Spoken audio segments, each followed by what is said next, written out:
A handful of survivors from Regiment Falk and a few Wehrmacht Lancers latched onto me, pinning their hopes of survival on my experience. I led them to Briesen, a town served by a branch of the main Berlin-Frankfurt rail line, with the hope of catching a train to Berlin.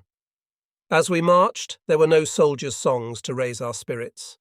In every heart, the last smouldering hope of victory had flickered and died. Most of the men and boys under my command were from Berlin or its suburbs, and in their faces I saw a yearning to return home before war's brutal climax overwhelmed our once beautiful city. We arrived at the station to find the platform already packed with confused soldiers and refugees. It was a frightful scene.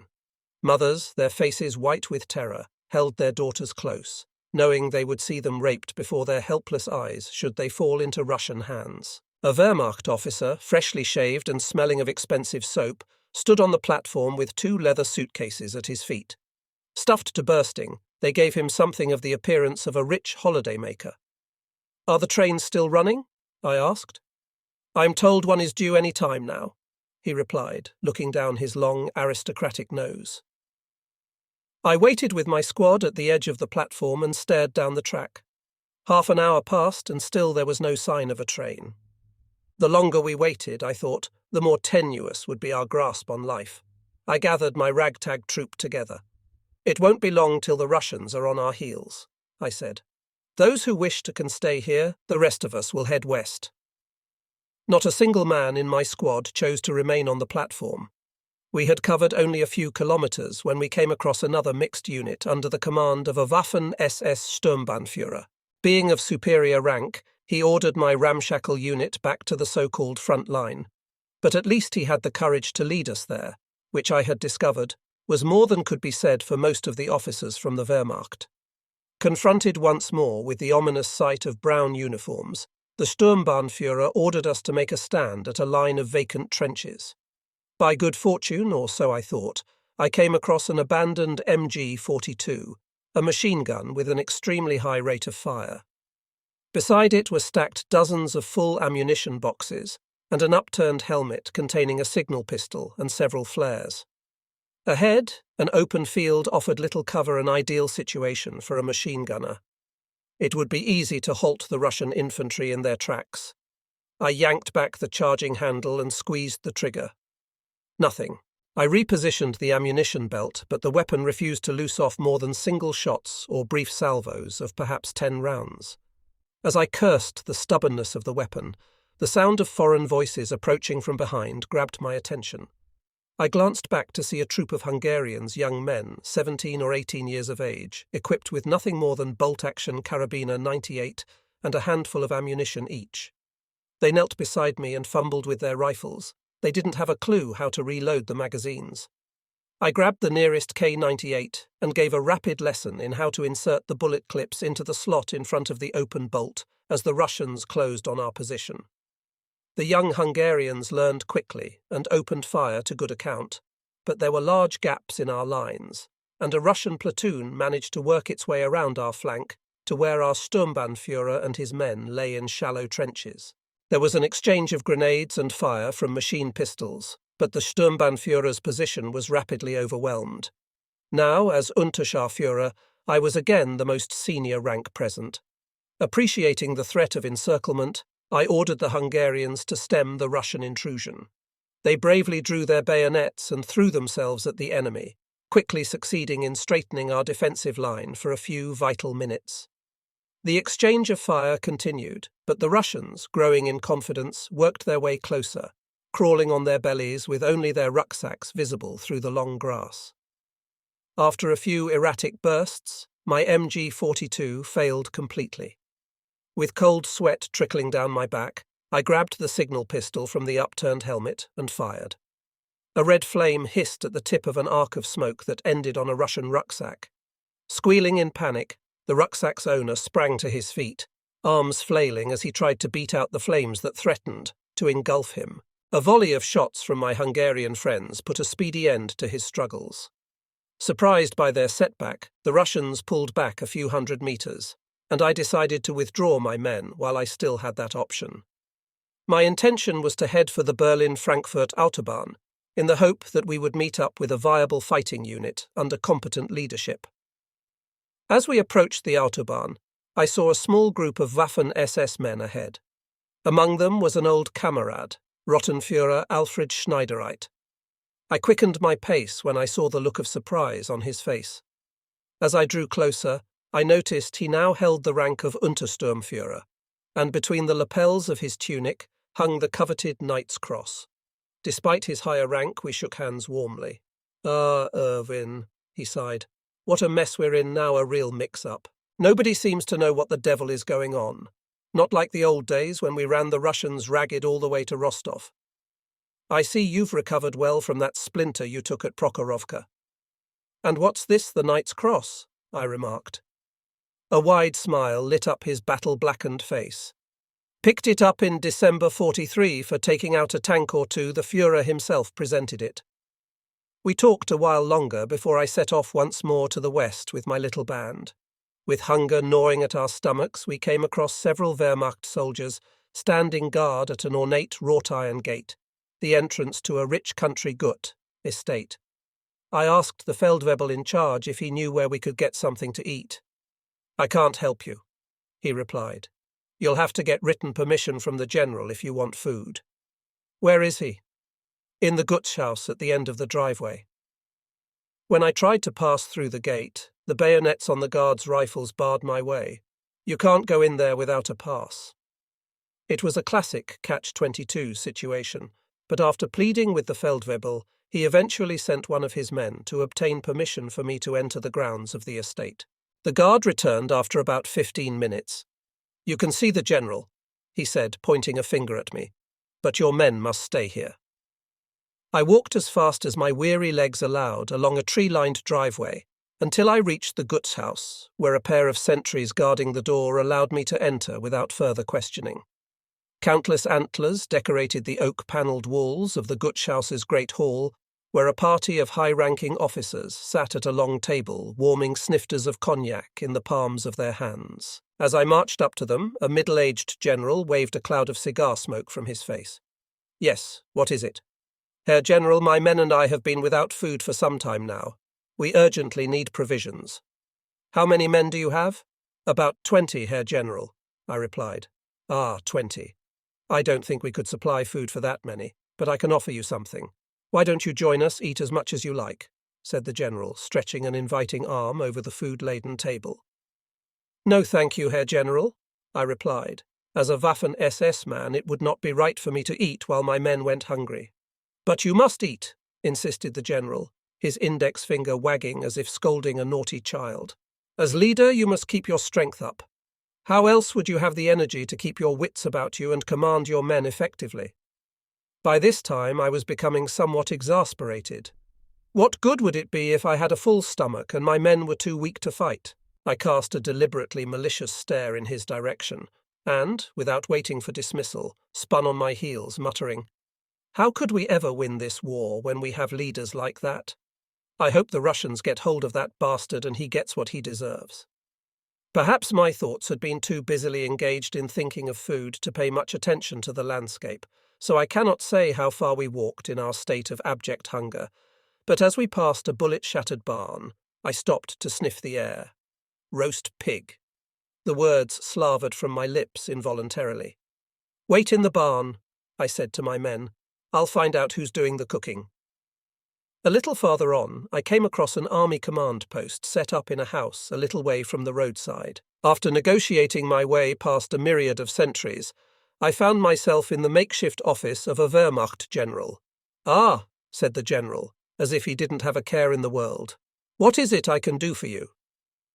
"Herr General, my men, they haven't eaten properly for several days." "Where are they?"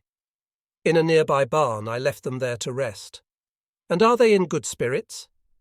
I briefly described our last few days to the general. I'll see what I can do." He took a pad from his desk and wrote out a pass. "Take this to the field kitchen, present it to the cook." Salivating freely, I followed my nose to a large black contraption with 4 ovens and a central chimney, the field kitchen. The cook, like the general, was a jolly-looking man with a wonderfully round belly and cheeks as red as a ripe apple. He wiped his hands on his apron before taking the pass from my hand.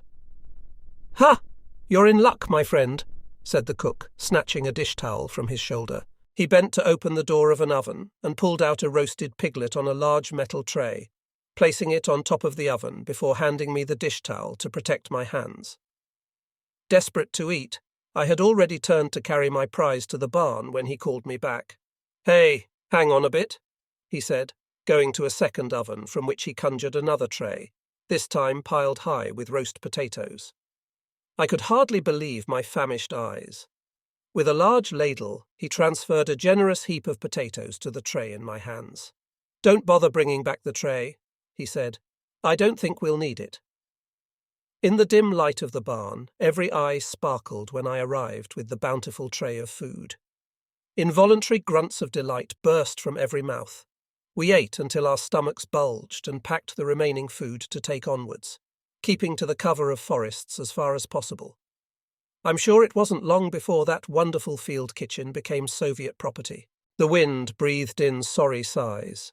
Cooing doves, calling to each other across the treetops, seemed to mock the folly of war. In the shelter of the forest, civilians and soldiers alike could escape the strafing by Russian planes that, apart from the occasional appearance of a few Messerschmitt 109, were free to roam the skies of Germany at will. A recruit walking by my side cupped a hand to his ear. "Unterscharführer, did you hear that?" I brought my squad to a halt to listen to the sounds. A faint metallic tinkling percolated between the trunks of the stout spruce trees. Goat bells. "Voices too," said the recruit, "and gunfire in the distance." I listened harder. The blast from the Tiger's gun back in Kharkov still dulled my hearing. Shh, jar women's voices. A track led to a clearing where a group of civilians had gathered with cows, sheep, and goats they hoped to rescue. The women held on to each other as the sound of gunfire and the shouts of men crashing through the undergrowth drew closer. Suddenly, bullets smacked into the surrounding trees, throwing up clouds of scented conifer resin stray shots, but they sent the civilians scattering for cover. In the distance, figures in German uniforms dashed between the trees. They wore the white armbands that distinguished them as Seydlitz traitors. Soon the skirmish was over, and through the undergrowth, a group of high-ranking Wehrmacht officers and their entourage of dishevelled soldiers approached. Some of the soldiers, heavily laden with large canvas bags in their hands and rucksacks on their backs, filled no doubt with all the things generals need to live a comfortable life, staggered under the weight. Others guarded a few crestfallen Seydlitz troops they somehow managed to capture. One of the guards wore a red Egyptian fez and danced around the prisoners, cackling like a madman.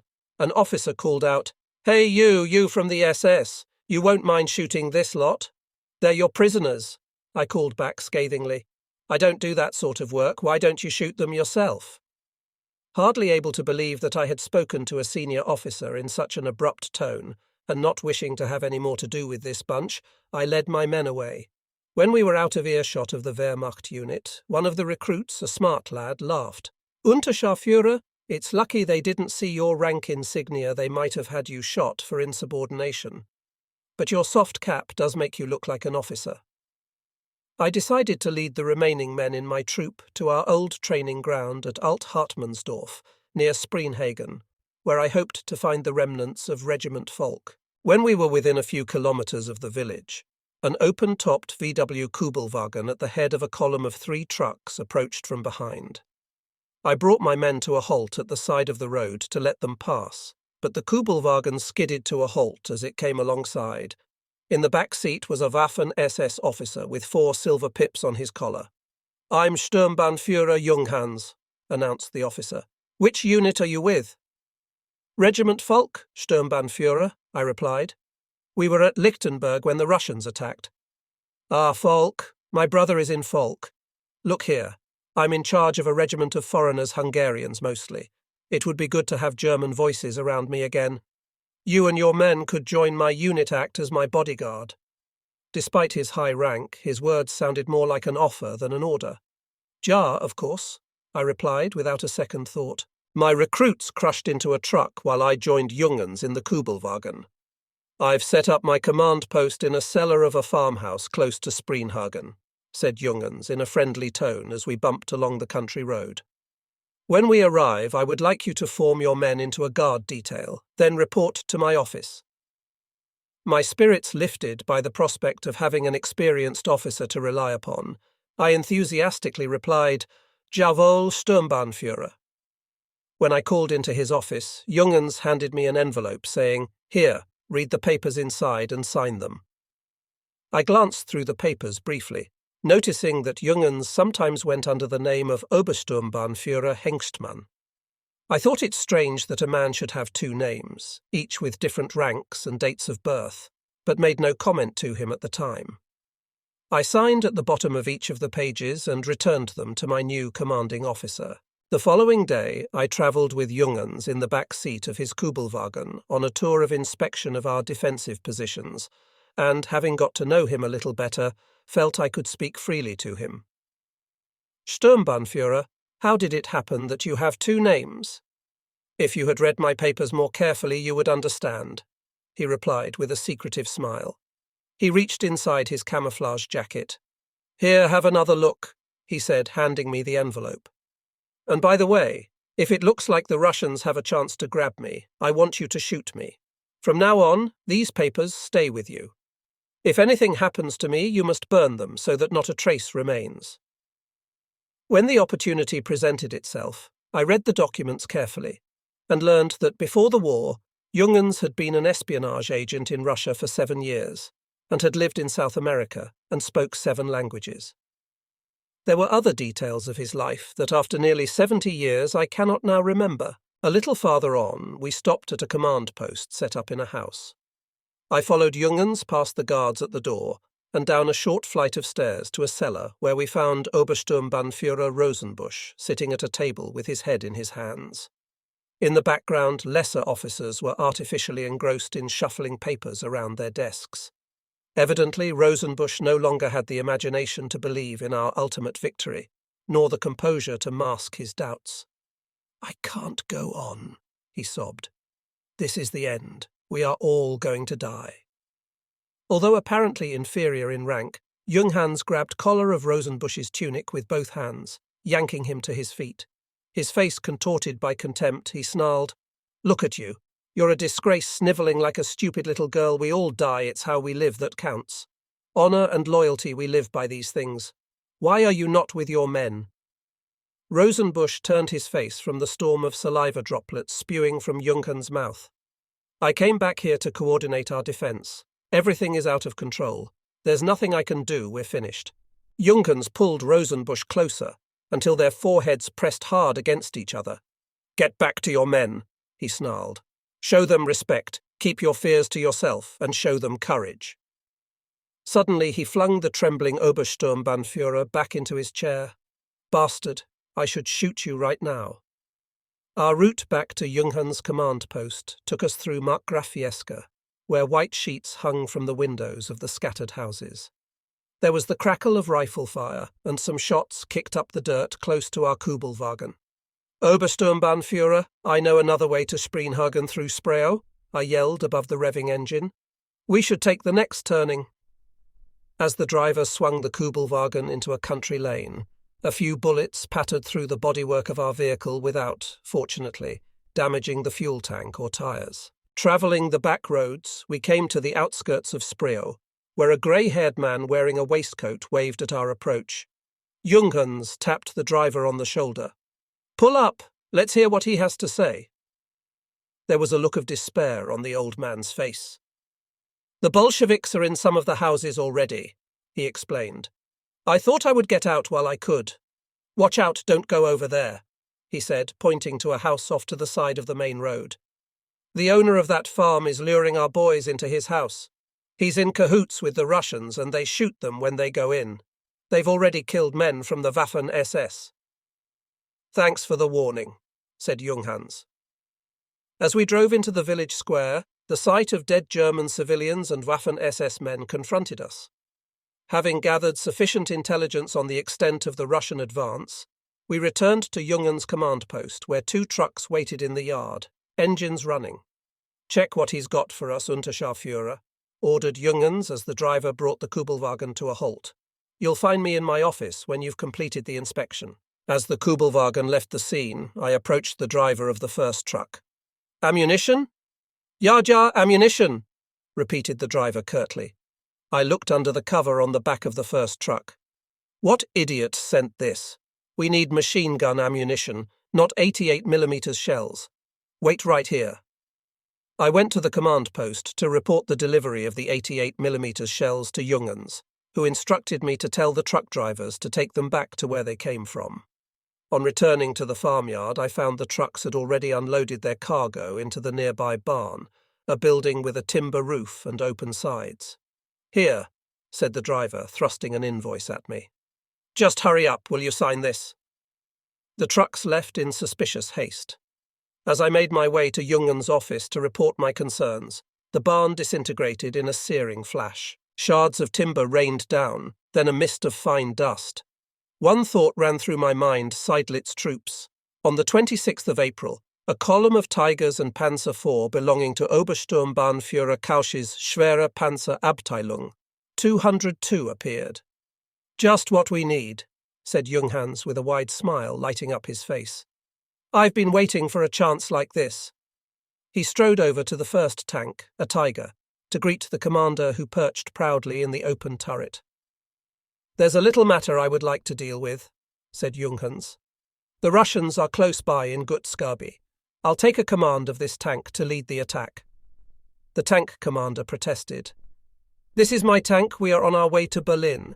You have no right to commandeer it. Junghans was having none of it.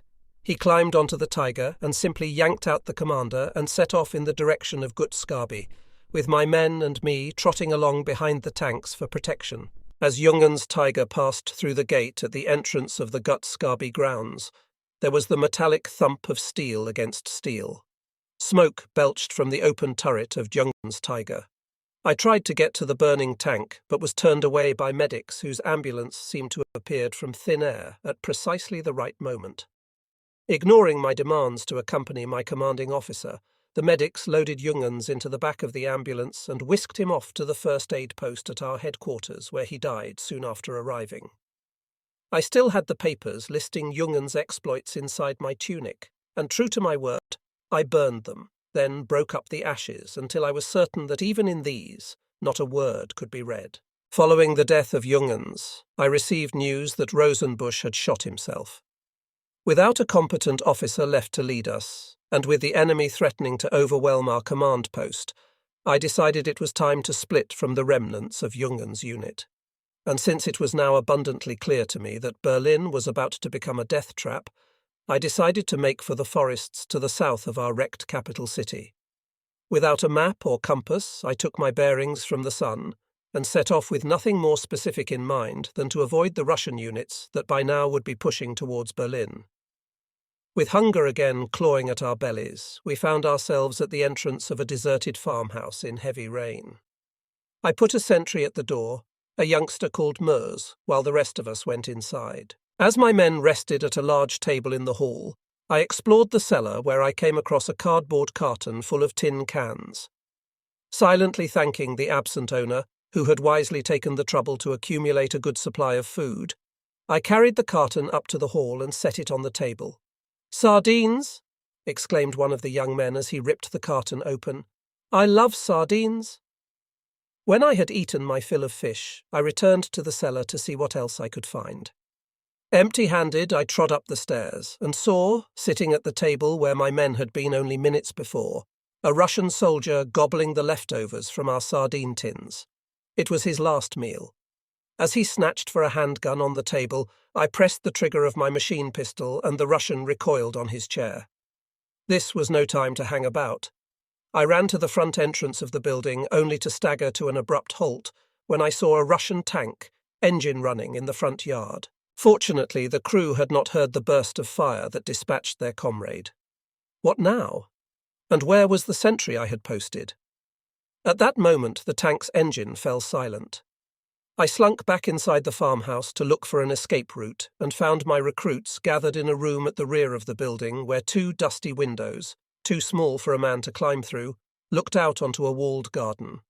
I tried the handle. The door was locked, and too heavy to break down without causing a commotion that might attract the attention of the enemy tank crew. With my recruits following like a flock of lost sheep, I led them to an adjacent room, a windowless store, and found another door that, judging from the layout of the house, also led to the garden. A single blow from the butt of a recruit's rifle smashed the lightly constructed lock. I yanked the door open, expecting my squad to make a hasty exit, but they stood rooted to the spot. "We'll never get over that," whined a recruit. The wall was a formidable height, but the last thing we needed in this situation was a loss of determination. "You were trained to get over walls," I said hopefully. The recruits looked at each other, the blank expression of a person stupefied by his own lack of ability on every face. I quelled the rising sense of panic by appointing teams of 2 lifters to stand at the base of the wall. They grabbed the legs of a climber, hoisting him so that he could get a finger hold on the top. The lifters then pushed hard on the feet of the climber. The maneuver went well, and as the last man on the wrong side, I grabbed the hands of 2 recruits already on top of the wall. The eyes of the waiting recruits on the other side looked up at me. "Don't just stand there," I scolded. "Make for the woodland at the top of the slope." Like deer with hounds at their heels, my squad ran up the hill without waiting for me. Halfway to the safety of the trees, out of breath, heart thumping, I glanced back. At the other end of the wall, from the point at which we had scaled it, was a shell hole at ground level. Missing the gap in the wall was a serious error that might have cost us dearly, but once more my guardian angel had watched over me and the youngsters under my command. When I reached the edge of the woodland, the missing sentry was waiting. "Hey, Mers, what the devil are you playing at?" I rasped. "We could have been killed." "Oh," he said. "I had to take a piss. When I came back, the Russians were already there." After marching at a brisk pace for several hours, a sinewy 50-odd-year-old man sporting a flamboyant moustache and a Volkssturm armband joined our troop. It was then that I noticed that Mers was missing again.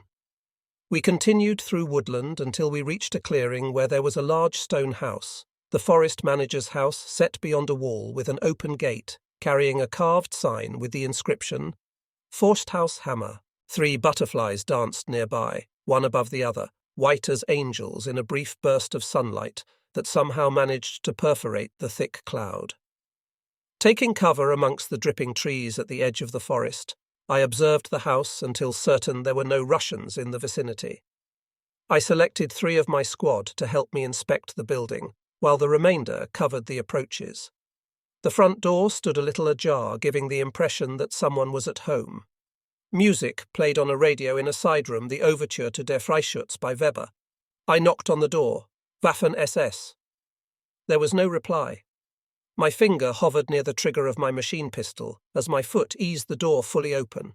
Strewn across the floor of the hallway were books from a toppled bookcase, among them family photographs, witnesses to happy times.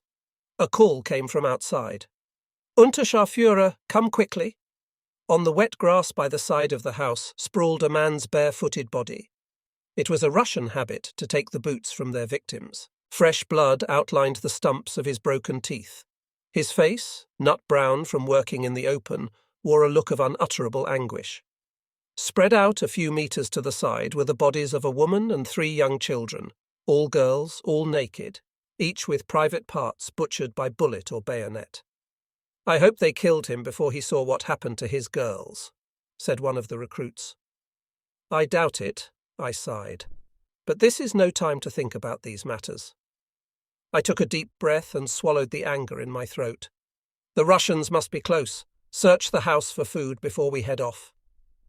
We left the Forsthaus with empty stomachs. At the gate, Mers had reappeared. He sat on the wall complaining of a wound to his foot. I glanced at his boots, but there was no sign of any tear in the leather. Too preoccupied with our precarious position behind the Russian front line to inquire further into Mers's supposed injury, I decided to leave him behind without making any fuss about the matter. We trudged through wood and field until we came across an abandoned ambulance by the side of a minor road. Like scavenging crows hoping to find some edible scraps in an open bin, we ransacked every compartment of the vehicle, but found only a few bottles of what smelled like alcohol. I poured some of the clear fluid into a jug and diluted it with water before passing the mixture round my young kameraden. It tasted dreadful, but at least we were able to extract some energy from it, which made us feel a little better, even though the alcohol was in fact medicinal spirits intended for the sterilization of wounds. The sound of cracking twigs sent us diving for cover in the ditch at the side of the road, beside the ambulance. From a dense hedge at the edge of a nearby field, 2 women appeared, one middle-aged, wearing a headscarf, the other youthful enough to be her daughter. They waved their arms wildly. "Thank God!" the older woman gasped. "We don't know where we are." Her eyes filled with tears. "Please, please, you must take us with you. I can't bear to think what the Russians will do to us if they catch us." Having witnessed the butchery at Forsthaus Hammer, I couldn't leave them to fend for themselves. Towards evening, a repeating pattern of detonations, thud, thud, thud, thud, grew louder as we moved south. Eventually, we broke into open ground at the edge of a wooded hillside to see a road wind its way between a pair of hills. Every 30 seconds or so, 2 almost simultaneous plumes of fire and earth erupted from the valley floor. 2 heavy artillery pieces, one on each hill, worked together to deny passage through the valley. "Listen, Unterscharführer," said the gaunt-faced Volkssturm man, cupping his wrinkled hand to his ear. "Can't you hear it?"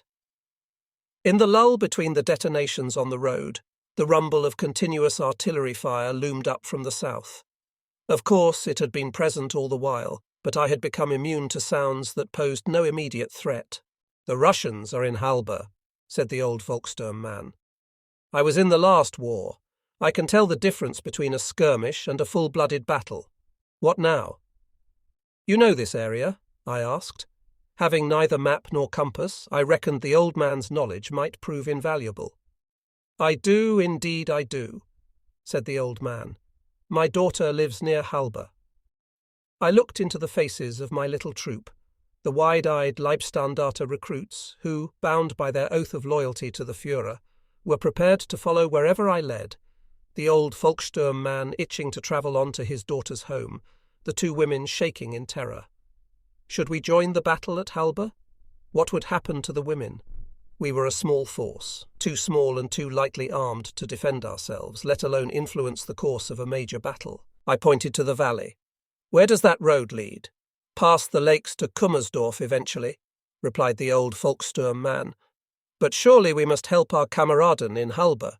We're not going to Halbe, it would be a death trap." The old man's brow wrinkled. He sighed and shook his head. "In that case, I request to be allowed to leave your troop." I made no effort to stop him as he turned to begin his quest. In the valley, we crept as close as we dared to the exploding shells.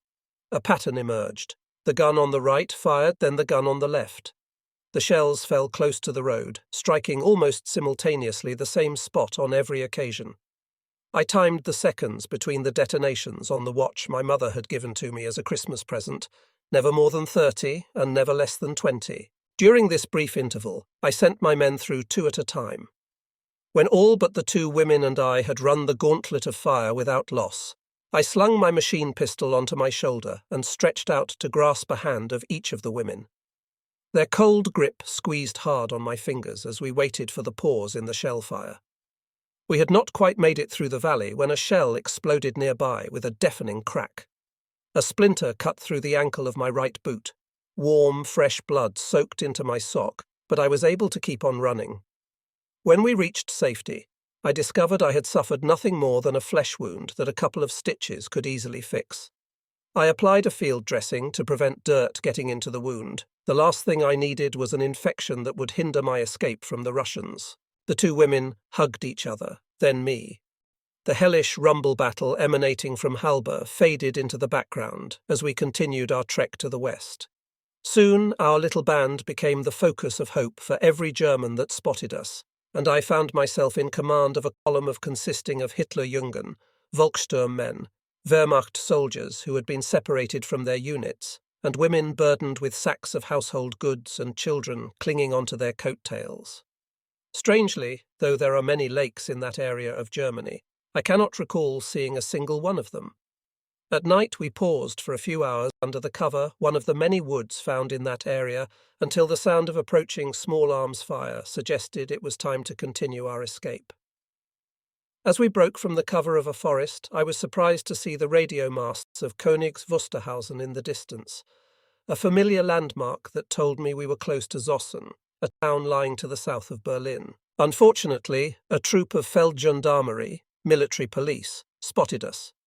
Known as Kettenhunde, chained dogs, because of the decorative gorgets hanging on chains around their necks, they had been unleashed to hunt for soldiers fleeing the now non-existent front line. With the power to execute summarily anyone suspected of desertion or defeatism, these were brutes best avoided. A hard-faced officer with pitiless eyes approached, pistol in hand. "Who's in charge?" I stepped forward. The officer stared at me with icy eyes.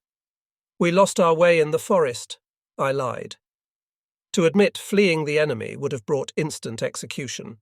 His face frozen into a sneer of derision, he looked me up and down. Having faced death on countless occasions, I refused to let this blockhead intimidate me and without flinching returned his cold stare. At last the officer stepped to the side. "Women and children may continue," he said, beckoning them onwards before returning his attention to me. "Unterscharführer, the Russians are in the woods. It is a soldier's duty to repel the enemy." Struck dumb by despair, the older men under my command followed bravely as I led them back into the forest. The Hitlerjungen, boys too young to remember peace, still had heart enough to face the threat of a futile death. Before long, we found ourselves embroiled in a bloody close-quarter skirmish with an enemy who seemed to lurk behind every tree.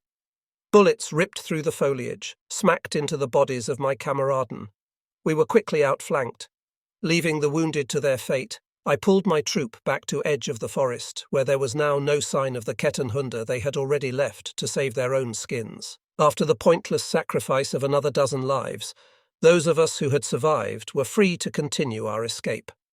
On the point of collapse through lack of food and sleep, we chanced across a group of 4 Leibstandarte men. The senior officer present was a sallow-faced Hauptsturmführer with staring brown eyes. Accompanying him were 2 other officers, an Obersturmführer and my company chief from Alt-Hartmannsdorf, Untersturmführer Schenk. The 4th was a fellow Unterscharführer, who was seldom without a smile on his face. His name was, I think, Heinrich. I politely asked Untersturmführer Schenk how it was he came to be there, but he deflected my questions and turned his back on me. Naturally, in such a situation, one's suspicions are aroused, but there was no point trying to pursue the matter. Every one of us had one aim in mind: survival. Our little band joined forces with them to continue our trek westwards. With the River Elbe now within a few days' walking distance, the Hauptsturmführer decided to allow those that had stuck with me to try their own luck in getting to the other side of the river, or to return to their families. Every one of them grasped the offer with willing hands and said their farewells. As soon as our companions were out of sight, we too set out towards the Elbe, keeping to the cover of woodland whenever the opportunity arose. After a few kilometres, we quickened our pace when we heard the swish of whipping foliage and the snap of twigs, the sound of men running through the forest. The 3 officers, who were a little way ahead of Heinrich and me, took cover in a clump of bushes. "Scheisse, they've spotted us," said Heinrich. We pressed ourselves flat to the ground behind a fallen tree and prepared to make our last stand. "Save a round for yourself," I said to my new comrade. "So this is what it has all come to," he said, grinning. "Sieg Heil." I pointed my machine pistol at figures dashing towards us through the undergrowth. "Hold fire," said Heinrich. "Don't waste the bullets. They're Seidlitz traitors taken to their heels to save their skins before the end comes. They don't trust their masters." Relying on experience and instinct, the 5 of us continued without pause or food, until we reached Jericho, a village close to the eastern bank of the Elbe. Wehrmacht soldiers were everywhere, but as far as I could make out, we were the only Waffen-SS men present at that time. The final victory, the Endsieg, was at hand, but it was not our victory, not the promised victory that belonged to our bitter foes, the Bolsheviks. With gusto, they had begun the liberation of the German civilians from the yoke of fascism, with vile acts of rape, torture and murder, and we could do nothing to stop them. We knocked on door after door, only to find Wehrmacht personnel who made it clear that our companionship was unwelcome. Exhausted, almost to the point of insanity, we came across a house on the edge of the village, our last hope of comfortable accommodation. Our Hauptsturmführer knocked on the door as I peered over his shoulder, fully expecting the occupants to turn us away. The door opened a little, and an attractive young woman wearing a red polka-dot apron peered round the gap. "We need shelter for the night," said the Hauptsturmführer. The young woman smiled, welcomed us inside, and led us to the living room, where we slung our weapons to the floor. The three officers collapsed onto a large sofa pushed against a wall, while my fellow usher and I flopped into the two small, ragged armchairs at the sides of a venerable but beautiful Kachelofen, with blue tiles depicting idyllic pastoral scenes. On a small table next to the chair I occupied perched a Volksempfänger, a small, rectangular brown Bakelite radio receiver. These were mass-produced and acted as a means of keeping the German public bombarded with propaganda, without allowing easy access to foreign radio stations. Somehow, it gave the impression of a watching face with its linear horizontal tuning scale, flanked on either side by impressed images of the ubiquitous eagle and swastika, forming a letterbox-like mouth. "You look exhausted," said the young woman. "Ute, Ute," she called into the hallway. "We have some worn-out boys to look after Waffen-SS, 5 of them." She turned back from the hallway to ask if we were hungry. The look of hope on our faces was our unspoken answer. The woman called into the hallway once more.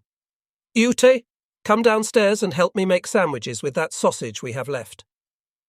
Before leaving the room, she turned to us, and with a polite smile added, "Please, gentlemen, make yourselves at home." Carrying a large tin tray laden with 5 glasses of water and some thickly cut sandwiches, the girl returned. "Unfortunately, this is all I can offer you," she said. "Our Hauptsturmführer took the first glass. Are you the only ones in the house?" "Nadja," she sighed. "Our parents left just before you arrived. They've gone to our grandparents to bring them back here before the Russians arrive." As the girl held the tray towards me, I looked into her eyes. "And your name?" "Liza," she said with a sweet smile. "And yours?" "Erwin." Grunting like starving dogs, we devoured the sandwiches. The Hauptsturmführer passed round the last of his cigarettes and turned on the Volksempfänger. Amidst swirls of slowly rising cigarette smoke, we listened to the rousing music of Wagner. Liza bounced back into the room, looking pleased with herself. "We filled a bathtub in the back room. I'm sorry the water isn't very hot, but you look so dirty. We thought you might like the chance to get cleaned up." We bathed in strictly rank order. After Heinrich, I was the last to soak in the soapy water, which by now was hardly warmer than room temperature. This was, however, an advantage, since there was no need for me to hurry to vacate the bath for the next in line. I lay there, knees bent, neck on the rolled metal rim of the tub, halfway between sleep and wakefulness. Liza was suddenly standing at the open door of the room with a metal pail in her hand. "I'm sorry if I wakened you. I hope you don't mind I've brought hot water," she announced. Before I was alert enough to cover myself, she was pouring steaming water into the bathtub. "Don't worry, you have nothing that I haven't seen before," she said with the hint of a smile on her lips. I lay in the bathtub until the water lost its heat, soaking up every luxurious second before I dressed and returned to the living room, where I found a girl, a year or two short of 20, with straight golden hair that fell onto the shoulders of her blue summer dress. Her skin was pale and clear. In her slender hands she held 2 white pillowcases close to her bosom. She smiled demurely. "Ah, you must be Irvin, I'm Ute, Liza's sister. She's been telling me about you." I tried to speak, but astounded by the brilliance of her eyes, I managed to utter nothing more than some senseless mumble. "Liza, my sister, she brought the sandwiches." Still half dazed by her beauty, I nodded. "I've been to town to see if there was any news about food supplies," said Uta. I praised her and her sister's generosity and apologized for helping to gobble up the last of their precious sausage meat. "And is there any news about supplies?" "Oh yes, it looks hopeful," she said. "The postman told me there was a barge stuck close to the riverbank a few kilometers upstream." She held up the pillowcases for me to see. I just came back to collect these to carry whatever's on offer. I took the pillowcases from her. No, I'll go. The news will draw everyone from miles around. Who knows what will happen if there's a crush at the river's edge? She lowered her eyelids coyly, in a way that brought to mind a butterfly resting on a sunflower in a Ukrainian field. You will come back? Of course, I replied. My kameraden and I haven't slept properly for days. We need a bed for the night. I'll be back, I promise. It was one of those moments, I thought, when a young man and woman see in each other a spark that in happier times might have flared into a wild love affair. Heinrich and I were making our way towards the river to find the barge where we hoped to scavenge food for our charming hostesses. Nice girls, I remarked. Nice girls, he repeated, and very beautiful. I found myself thinking of the harmony of Ute's movements, her calm voice, and the moment when our eyes met. I consoled myself with the thought that by finding food, I had the opportunity to do something practical to help Ute and her sister before we continued our escape to the west. As we followed a path close to the riverbank, the grounded barge came into view. The crew members shouted at a crowd waiting impatiently on the riverbank. We're not throwing tins one at a time. We'd be here all day and night and you'd fall into the water fighting for them. Fetch a few planks. Squabbling broke out. None of the onlookers seemed willing to leave their place on the riverbank for fear they would miss the opportunity presented by the heavily laden barge. Who knows when we'll get food again? The Russians are on our doorsteps, someone called over the murmur of discontent. We pushed our way to the front of the crowd. Quiet! I shouted. Immediately there was silence. The presence of 2 armed Waffen-SS men was sufficient to calm the mood of the refugees. We ordered a small group of the fittest-looking men to follow us to the nearest farm to get the required timber from the roof of a building if necessary. Fortunately, we found some planks in a dusty pile stacked inside a barn and returned to quell the growing impatience of the crowd by setting up a wobbly gangway. Heinrich was the first to cross to the barge. When it came to my turn, I looked down into the swirling brown water between the shore and the vessel. My fear of water held back my first step onto the gangway. I took a deep breath and followed my companion, sighing with relief when I reached the deck of the vessel without mishap. On board, the crew were busy stacking cases onto the deck, cases filled with tins of chocolate and grape sugar foods that would provide plenty of energy, as well as tinned meats and a few other household items. We filled the pillowcases Ute had given us. Now I faced the risky business of getting back on shore with the heavily laden sacks. The planks under my feet seemed even more insecure than before. They bent alarmingly, threatening to snap when I was halfway across. I shuffled along, sliding one foot after the other, until at last I reached the riverbank where Heinrich was already supervising the fair distribution of the food. As we made our way back to Jericho, we compared the contents of the pillowcases and were pleased to find that what was lacking in one was present in the other. It was already early evening as we emptied the contents of the pillowcases onto the kitchen table in front of Jutta and Liza. With gasps of delight, they picked up each article in turn, reading the label aloud as they stacked it in a cupboard. Jutta placed the last jar on a shelf and said, "Thank you for bringing us this food. We know you must have been exhausted even before you left to fetch it." "Don't mention it," I replied. "We are pleased to be able to do something to return your hospitality. Liza and I have prepared beds for you and Heinrich in the front bedroom upstairs. We've put on clean sheets for you. The officers are in the bedroom next door. They're already fast asleep, judging by the snoring." Though it was several hours until nightfall, the sight of 2 beds with clean linen was too inviting to resist. We threw our holster belts and filthy uniforms to the floor between the beds and slumped simultaneously onto the welcoming mattresses. Immediately I fell into a deep sleep. The creaking hinges of the bedroom door wakened me. Heart pounding, I reached out to the floor to retrieve my pistol. A girl's voice whispered, "It's us, Liza and Uta."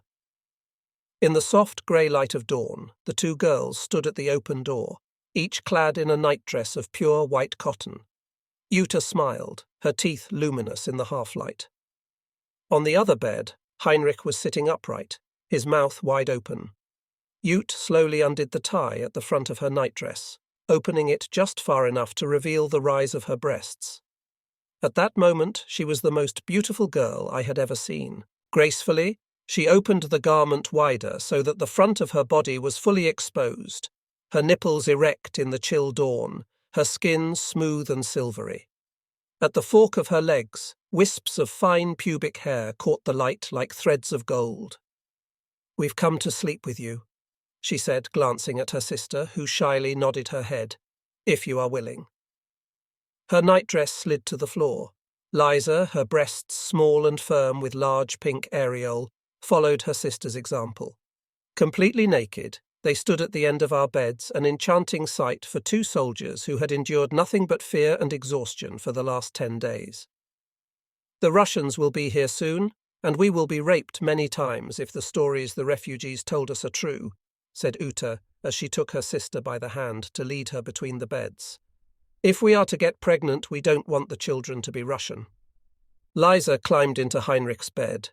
Ute slid in beside me, her body fragrant with a scent I had once smelled in a cafe when stationed in France. As I lay on my back, she caressed my neck. Her cool fingers slid slowly over my chest, stopping every now and then to tease my skin with gentle touch of her fingertips. Slowly, her confident fingers worked their way onto my lower abdomen. Such bliss! How could this happen when such cruel bestialities were being perpetrated only a few kilometers to the east?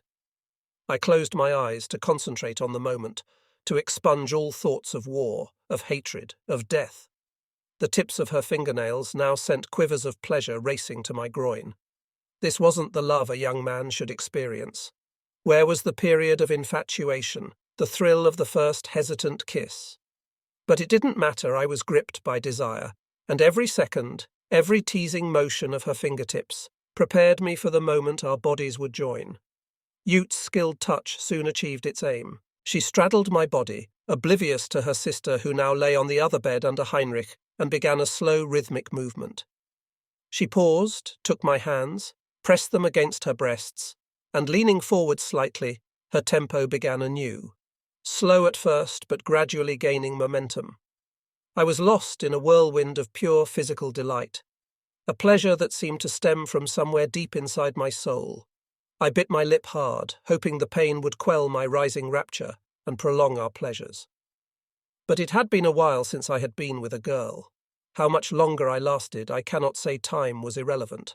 There was no past, no future, only the moment. She groaned and fell forward onto me, where she remained for a silent moment before rolling to the side, her arm still resting on my chest. "Why me? There are plenty of other soldiers to choose from in town." She kissed my cheek, just a little peck, and giggled. "You were the only Waffen-SS men available, you and your officers." Well, I thought, so much for blissful romance. On the morning of May Day, 1945, exactly 4 years after had I surrendered my body to Hitler, the Hauptsturmführer decided we should remain in the house in Jericho to rest and build up our strength on the rations we had acquired from the barge. Radio reports continued to tell of the heroic resistance of the German forces and contained nothing concrete upon which we could base our next move. Still exhausted by our trek of the previous week, we took to our beds at dusk with the intention of setting off early the following morning, but the rattle of Ute's knuckles on the bedroom door soon interrupted my sleep. "Come quickly," she urged. "There is to be an important announcement on the radio." Heinrich groaned disapprovingly. "Scheisse, I only just got to sleep." I glanced at my watch. "Heinrich, you fell asleep 2 hours ago."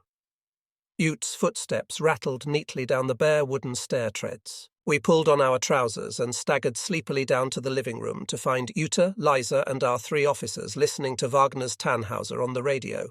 Suddenly the music faded and a solemn voice said, "An important announcement will soon follow."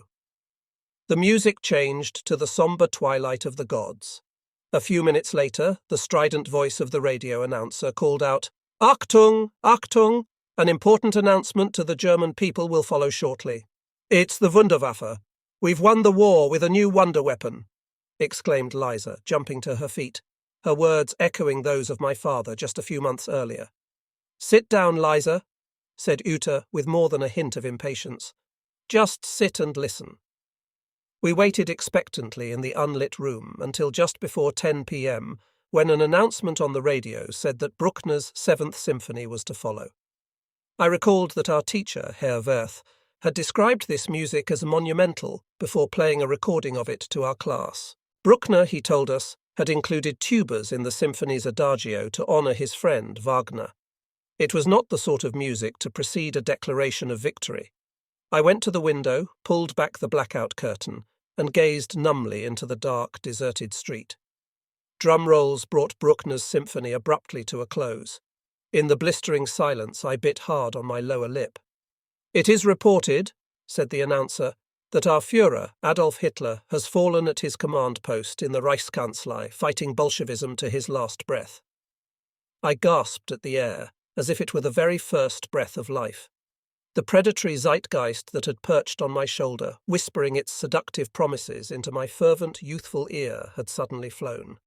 The Führer was dead, finished, the burden of my oath to him annulled by the will of fate. Now, all that remained of the Third Reich was the Kameradschaft of the men with whom I shared the confines of that room in Jericho. Jutta turned off the radio. Silence as hard as ice fell upon the darkened room. Then Jutta began to sob deeply, as if she had lost the whole world.